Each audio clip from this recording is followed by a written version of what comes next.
လေးကလေဘာဟင်းလေးလဲဆိုတော့ဒါလေး sorry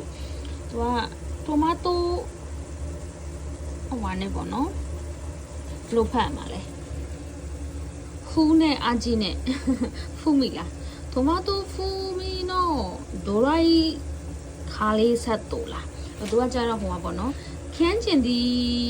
တို့ခန်းကျင်ဒီငပြီးကြလို့တို့ခေါ်တယ်လို့မျိုးပဲသူကလည်းခန်းကျင်ဒီနဲ့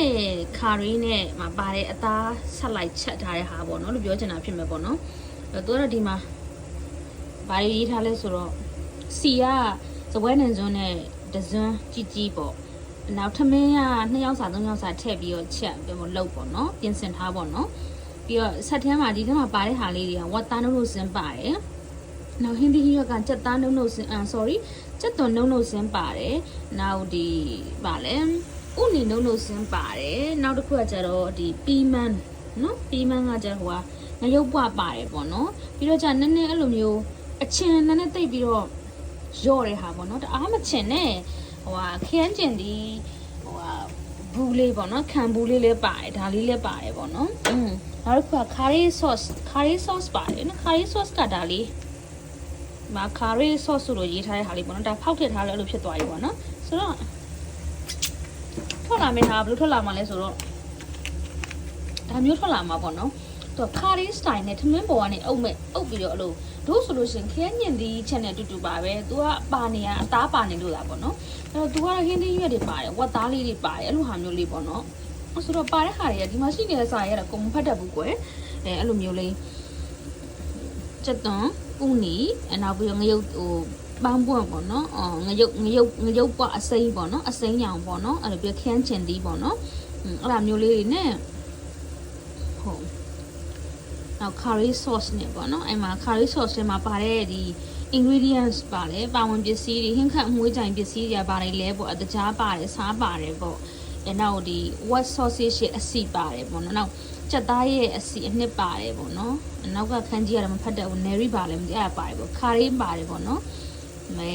အဲ့လိုမျိုးလေးပေါ့နော်နောက်ဒီ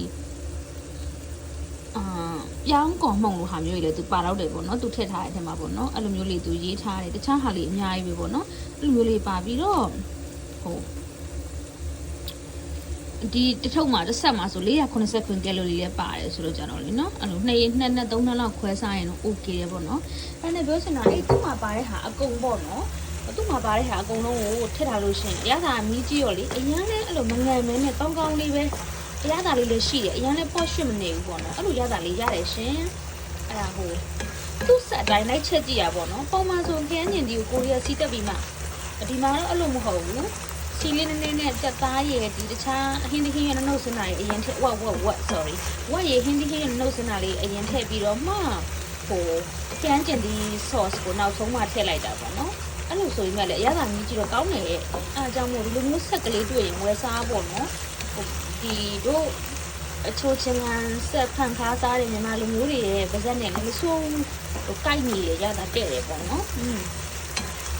ကတော့ဒါလေးရလေ980ပဲပေးရတဲ့ဆက်ထဲကနေကိုတနည်းကဝတ်သားတစ်ခါ3ခါလောက်ခွဲချက်ပြီးပြီကွယ်အဲ့ဒါပြီးတော့အခုဒီဆက်ကိုချက်တာပါဒါလေးလည်းပါတယ်နောက်ထပ်ရော